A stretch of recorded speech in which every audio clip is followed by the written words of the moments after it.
that still retained the outline of two 18th century whiskey stills. Can you imagine how excited they were when they saw this? Over several more visits, Mr. Bucher persuaded the owner to sell him the property. In 1962, he purchased the house and 3 acres, and there may have been chickens on it then. They sure are now. And the next year, he bought the remaining acreage to take it up to 90 acres. Mr. Bucher recalled that the negotiations were a little hairy sometimes. In his words, many agonizing proposals were made, including the removal of the fireplace and bake oven in the upper kitchen. So apparently he was pushing the owner too much, and the owner said, fine, if you don't like the price, I'll just take this fireplace out.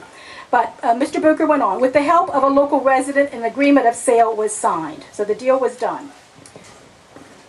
Mr. Bucher next gathered a group of like-minded residents and individuals from outside the area to discuss forming a non-profit organization that would assume ownership of the farm. This laid the groundwork for a new educational group that was dedicated to preserving and disseminating Pennsylvania German culture. Historic Schaefferstown Incorporated. A board of directors was formed, the group filed articles of incorporation, and they began selling memberships at $2 each.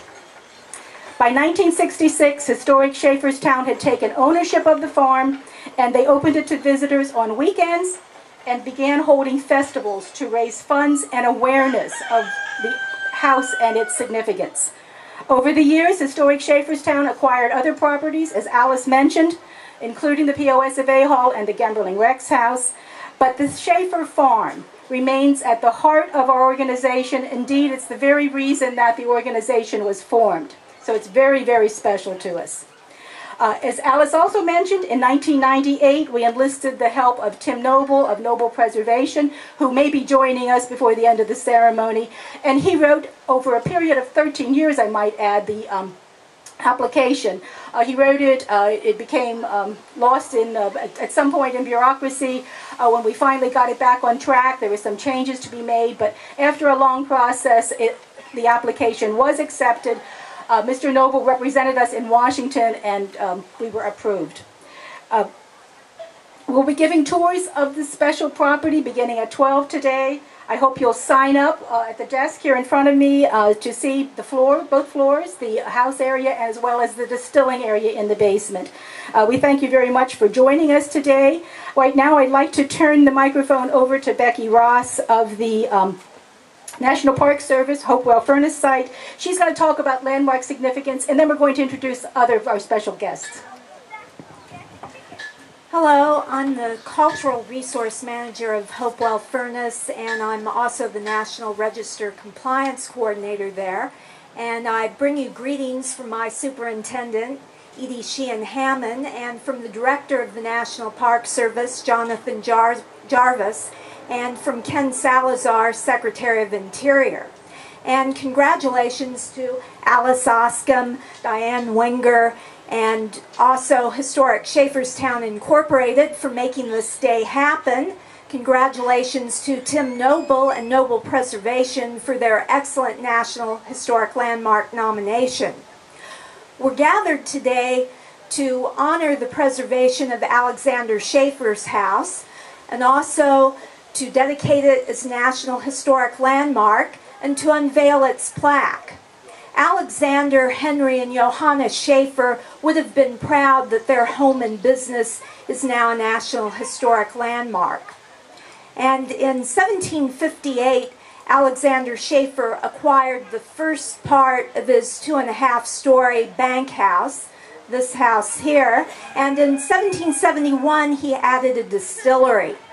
The National Register nomination cites that this is a rare example of a combination business and home in the Pennsylvania German tradition. And also, it's a rare combination, or a rare surviving combination, of a private home and distillery in the Germanic tradition. And apple wine from here was distributed locally, statewide, and to Alexander Schaeffer's own tavern, King George Tavern, which is now called Franklin House. In 1972, the house went on to the National Register, and as Diane mentioned, from 1998 to 2011, Tim Noble worked on the National Historic Landmark nomination form. And James Jacob, a historian from the National Landmark Program, edited that document. You need to have 5 elements for national significance. One is to be an outstanding example of a certain type of cultural resource. Another is to do an excellent job of interpreting an aspect or theme of our cultural heritage. A third is to be an excellent opportunity for public enjoyment. And a fourth is to be an accurate, unspoiled example of a resource. The National Park Service feels Alexander Schaeffer House meets all 4 criteria. And November 4th, 2010... Introduce the Honorable Rosemarie Swanger, Pennsylvania House of Representatives, 102nd District, who has a presentation to make. Thank you.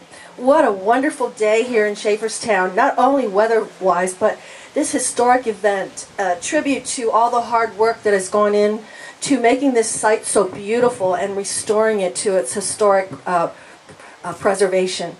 Every time I get down to this area and come to this farm, I am just in awe at how beautiful it is, how much work has gone into it.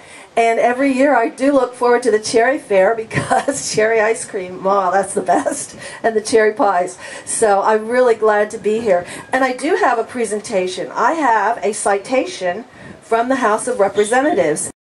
But it is a house from the House of Representatives, and it says, whereas the House of Representatives of Pennsylvania is always pleased to recognize those esteemed historic sites which contribute to preserving the continuity of Pennsylvania's great heritage.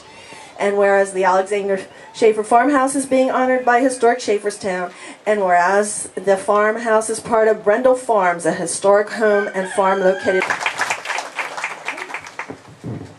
Okay, I'd like to introduce next Lebanon County Commissioners Bob Phillip and Joe Ellen LItz.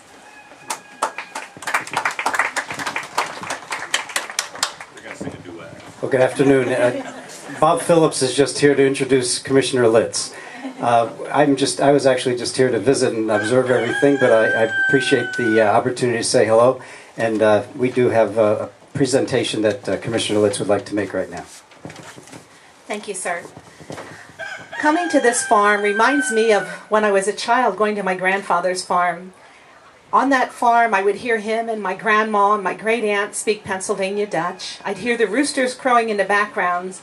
And yes, we'd pick cherries and apples and strawberries and everything else that he grew. We had a great porch with shade, and we're able to sit out on that porch. We had a spring house, just all those kinds of things, a butcher house on the side, and yes, we'd pluck chickens from time to time. So it just brings back so many memories. And what I realized with this Schaeffer farm is that it represents those memories for all of us. It is a place that we can come and just know that our German heritage is going to live on for future generations. For that, Alice and Diane, thank you so much for you and your team for making this happen. And for the National Park Service, thank you for recognizing what we have here. We're part of the 13 original colonies, and our forefathers could not have predicted what their workmanship and endurance would spawn. And that is a lovely place that we can all come and call home. So on behalf of the Lebanon County Commissioners, Bob Phillips and Bill Ames and myself, we do have a presentation for you ladies. I don't know who's on the receiving end here. Okay, Diane, here you go. Thank you very much. Thank you very much. Well, I too have a citation from the Pennsylvania State Senate in recognition of this great historic time. As being a history major and the love of American history especially, it's really exciting to actually live in Lebanon County. Sometimes I don't think we totally appreciate all the historical assets that we have in this great county. Just west of us we have the Cornwall Furnace, of course, where the cannonballs were made to help win us our independence and the creation of this fine, and I still believe, the greatest nation in the world. And then, of course, here we have a great opportunity. And I want to thank the Historic Schaeffer Incorporated for actually taking an interest in this, because it's so important for us to stay connected to our roots, to our heritage, to our traditions.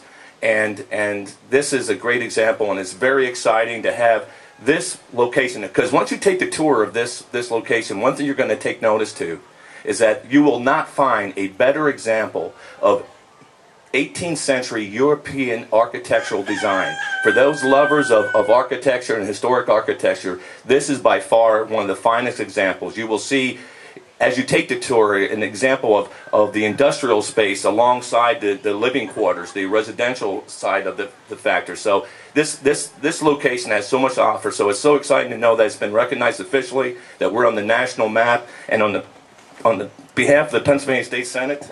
Yes, basically,